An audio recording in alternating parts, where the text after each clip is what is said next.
મુખ્યમંત્રી ભૂપેન્દ્રભાઈના અધ્યક્ષ સ્થાને મળેલી મંત્રીમંડળની બેઠકમાં ખાસ મુખ્યમંત્રીશ્રીએ નિર્ણયો કર્યા છે, ચીફ સેક્રેટરીને સૂચનાઓ આપી છે. ખાસ કરીને સરકારી શાળાઓ એમાં ટોયલેટ બ્લોકની મરામતે સમયાંતરે થતી હોય છે, પણ વ્યાપક જરૂરિયાત હોય એની સઘન મરામત કરવા માટે એક ઝુંબેશ સ્વરૂપે તમામ માહિતીઓ એકત્રિત કરીને સ્પેશિયલ કેસમાં તરત જ એમાં સેનિટેશન હોય, ડ્રેનેજ હોય, પાણીની વ્યવસ્થાઓ હોય, આ બધી જ વ્યવસ્થાઓ જોઈને તરત જ કરવાની સૂચના માનનીય અધ્યક્ષશ્રીએ આદેશ કર્યો છે. જરૂર પડે ત્યાં રંગરોગાન કરીને પણ એ વ્યવસ્થાઓ કરવી.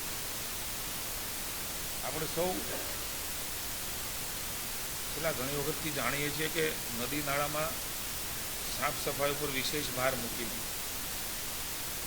એમાં ગંદકી ભળી જતી હોય છે. તો એમાં ખાસ કરીને મુખ્યમંત્રીએ કહ્યું છે કે કોઈ એમાં કારણ હોય તો શોધીને એનો શું ઉપાય છે એ ઉપાય પણ ઝડપથી કરવામાં આવે અને સઘન ઝુંબેશ તરીકે સમગ્ર રાજ્યમાં નદી નાળામાં જે ગંદકી થાય છે એનો ઝડપથી ઉકેલ કરે એના માટે પણ દિશા નિર્દેશ કર્યા છે. એ જ રીતે હવા પ્રદૂષણ ઘટાડવા માટે થઈને અત્યારથી જ એલર્ટ થઈને આવનારા સમયની અંદર પરિસ્થિતિઓ નિર્માણ ન થાય એમના માટે એક એક્શન પ્લાન તૈયાર કરવો. રોડ એન્ડ બિલ્ડિંગ વિભાગ હોય, પર્યાવરણ હોય, તમામ કન્સર્ટ વિભાગો છે એ વિભાગોની સાથે મળીને એ સમય સાથે ભવિષ્યમાં ચેલેન્જીસને આપણે કંટ્રોલ કરી શકીએ એના માટે થઈને દિશા નિર્દેશ મને અધ્યક્ષને આપ્યા છે.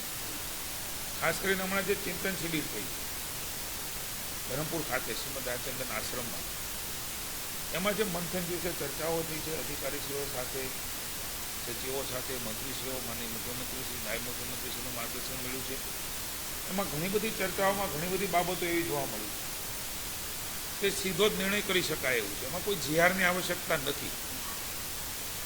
તમામ ડીડીઓ, તમામ કમિશનરશ્રીઓ, તમામ કલેક્ટરશ્રીઓને સીએસને માની મુખ્યમંત્રીશ્રીએ આદેશ કર્યો છે કે તરત જ સૂચના આપીને એ જ્યાં જીઆરની જરૂર નથી એ પ્રકારના જે નિર્ણયો કરવાના અટકતા હતા ચર્ચા દરમિયાન મંથનમાં જે અમને જોવા મળ્યું એ પ્રમાણે તરત જ એ નિર્ણયો કરીને રાજ્યની જનતાના હિતમાં ત્વરિત એ પ્રશ્નોનો નિકાલ થાય એમના માટેની સૂચનાઓ માનનીય મુખ્યમંત્રીશ્રીએ આપી છે.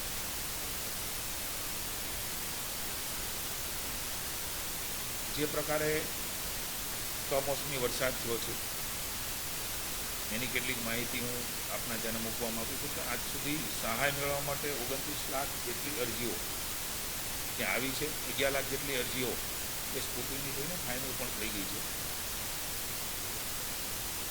આજ દિન સુધી 4.91 લાખથી વધુ નુકસાનગ્રસ્ત ખેડૂતોને સહાય આપવાનું પણ શરૂ થયું છે. 1497.71 કરોડના બિલો પણ એ તૈયાર થઈ ચૂક્યા છે. આથી વધારાના લગભગ 3.39 લાખથી વધુ નુકસાનગ્રસ્ત ખેડૂતોના ખાતામાં આશરે 1098 કરોડથી વધારાની સહાય એ ચૂકવાઈ ગઈ. મારા આપના ધ્યાને વિનમ્ર ભાવે મૂકવું છે કે હજી એ ફોર્મ મેળવવાનું શરૂ છે, ફોર્મ ભરવાનું શરૂ છે. જેમ ખૂબ ઝડપથી જીઆર કર્યો 7 દિવસ એ જ પ્રમાણે ફોર્મ ભરાય પછી સ્કૂટીની થાય એ પછી એના ખાતામાં પૈસા આપવામાં આવે. આમાંથી ખૂબ મોટો સુધાર કરીને હજી શરૂ છે અને જેના ફોર્મ નુકસાનગ્રસ્ત ખેડૂતોને મળવાપાત્ર સહાય છે એને આટલી મોટી રકમ જો આપવાની હોય તો ગુજરાત રાજ્યમાં ભૂપેન્દ્રભાઈના નેતૃત્વમાં પહેલી વખત આ પ્રકારની ઝડપથી કાર્યવાહી એ કરવાનો પ્રયાસ કર્યા છે અને એમાં સફળ પણ થયા છે. પોર્ટલ પણ સ્લો હોય છે. 10,000 કરોડનું પેકેજ દિવસો જ વધારે ન જાય એમના માટે એને પણ અપગ્રેડ કરવાની સૂચના મારા વિભાગે આપી છે ને ચર્ચાઓ કરી છે. બીએસટી વિભાગે મને જણાવતા આનંદ થાય છે કે ગઈકાલ સુધી 500 કરોડ ચૂકવાના પણ ગઈકાલે અપગ્રેડ કરી તો સીધા જ 1100 કરોડ રૂપિયા ટોટલ એટલે 400 કરોડ રૂપિયા બપોર સુધીમાં અપાઈ ગયા. હજી પણ અપગ્રેડની કાર્યવાહી કરીએ છીએ. એટલે અમારો અંદાજ છે કે ખૂબ ઝડપથી એ રોજે રોજ એમને પૈસા મળતા થાય, જેનાથી ખેડૂતોને એ ઉપયોગી થઈ શકે એવો પ્રયાસ પણ અમે કર્યો છે. અને તબક્કાવાર ખેડૂતોની સહાય પણ મેં કહ્યું એ પ્રકારે ખાતામાં આપવાનું શરૂ થઈ ગયું. ખાસ કરીને જે પ્રકારે કોંગ્રેસ દ્વારા માનનીય વડાપ્રધાન શ્રી નરેન્દ્રભાઈ મોદી એમના માટે જે પ્રકારના શબ્દ પ્રયોગો થયા છે, સરકાર એને સખ્ત શબ્દોમાં વખોડે છે. આ પ્રકારની અભદ્રતા કહી શકાય. દેશના વડાપ્રધાન માટે આ પ્રકારની વાતો કરવી એ હું માનું છું કે સમગ્ર ભારત વર્ષ એ ક્યારેય સહન ન કરે. બિહારમાં પણ માનનીય વડાપ્રધાન શ્રી, એમની માતુશ્રી, રાજ્યમાં અન્ય રાજ્યમાં પણ એ પ્રકારના વાતો કરીને વડાપ્રધાનશ્રીને રાજનીતિક ફાયદો લેવા નીકળેલી કોંગ્રેસ બિહારમાં પણ ધોબી પછડાટ મળી છે, અન્ય રાજ્યમાં પણ મળી છે. કુલ મળીને 21 રાજ્યોમાં એનડીએની સરકાર છે, જેમાં 2 કેન્દ્રશાસિત પ્રદેશ પણ આવી જાય છે. માનનીય વડાપ્રધાન નરેન્દ્રભાઈ મોદી એ કોંગ્રેસના આશીર્વાદથી વડાપ્રધાન નથી બન્યા, દેશની જનતાના આશીર્વાદથી બન્યા છે.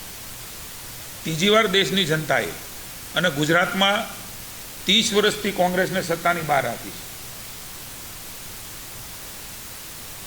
3 લોકસભામાં એના શું હાલ થયા છે આપ સૌ જાણો છો. નરેન્દ્રભાઈએ પોતાની કણ ને ક્ષણ એ માત્ર ને માત્ર મહાભારતી એમનો વિકાસ થાય, જનતાનો વિકાસ થાય, એના માટે સમર્પિત ભાવે આ ભારતને સ્વાભિમાન અપાવવાનું કામ, વૈશ્વિક સ્તરે એક નવું ભારત, મજબૂત ભારત સમયે સમયે વિશ્વને બતાવ્યું છે. આવું નેતૃત્વ કોંગ્રેસ સહન કરી શકતી નથી. એવા વખતે આ પ્રકારની ભાષા વિપક્ષ હોવો જોઈએ, વિપક્ષ મજબૂત હોવો જોઈએ. એમણે સરકારના કાન ખેંચવાનો પણ અધિકાર છે. ભારતીય જનતા પાર્ટીને સરકાર એવું માને છે. પણ આ પ્રકારની વાતો કરીને મત લેવા નીકળતા હોય તો ગુજરાતની જનતા પણ ખૂબ શાણી છે, સમજે છે. એનો જવાબ એ ચોક્કસ આપશે. પણ હું કોંગ્રેસને પૂછવા માગું છું, આ પ્રકારની ભાષામાં કેન્દ્રની કોંગ્રેસ આદરણીય ખડગેજી અને આદરણીય રાહુલજી એ સંમત છે એ ટ્વીટ કરીને જણાવે. ન હોય કે હોય, ગુજરાતની ચિંતા કરે છે. ગુજરાતની ચિંતા એ પહેલેથી કરે, પણ જનતા કોંગ્રેસને ઓળખે છે. ગુજરાત કોંગ્રેસને પણ પૂછવા માગું છું, માનનીય વડાપ્રધાન નરેન્દ્રભાઈ મોદી માટેના વપરાયેલા આ શબ્દો દેશના વડાપ્રધાન છે. મેં કહ્યું એમ ટેકા કરી શકાતી હોય છે, પણ આ પ્રકારની ભાષા એ ક્યારેય કોઈ ભદ્ર સમાજમાં, કોઈ પણ સમાજમાં એ સ્વીકાર્ય નથી. ગુજરાત કોંગ્રેસ પણ આ પ્રકારના ભાષાને શબ્દના પ્રયોગ માટે એમનું સ્ટેન્ડ ક્લિયર કરે. ગુજરાતની જનતા જાણવા માગે છે કોંગ્રેસના વિચારો, માનસિકતા એ કેવા પ્રકારની છે. આવી પણ હું માગણી એ કોંગ્રેસ પાસે કરું છું.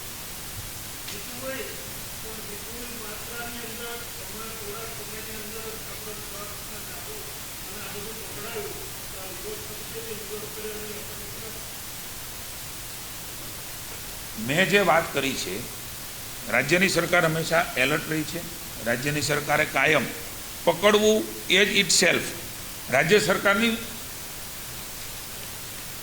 એમ કહેવાય કે વૃત્તિ બતાવે છે, રાજ્ય સરકારનું કમિટમેન્ટ છે. અને એટલા માટે તો આ બધી વસ્તુઓ થઈ રહી છે. ભૂતકાળમાં પણ થઈ છે, અત્યારે પણ થઈ છે, ભવિષ્યમાં પણ થશે. રાજ્ય સરકાર ન ધારે તો આ પ્રકારે થઈ શકતું હોતું નથી. રાજ્ય સરકાર એ એમના સ્ટેન્ડ ઉપર અડગ છે ને અડગ રહેશે. Thank you.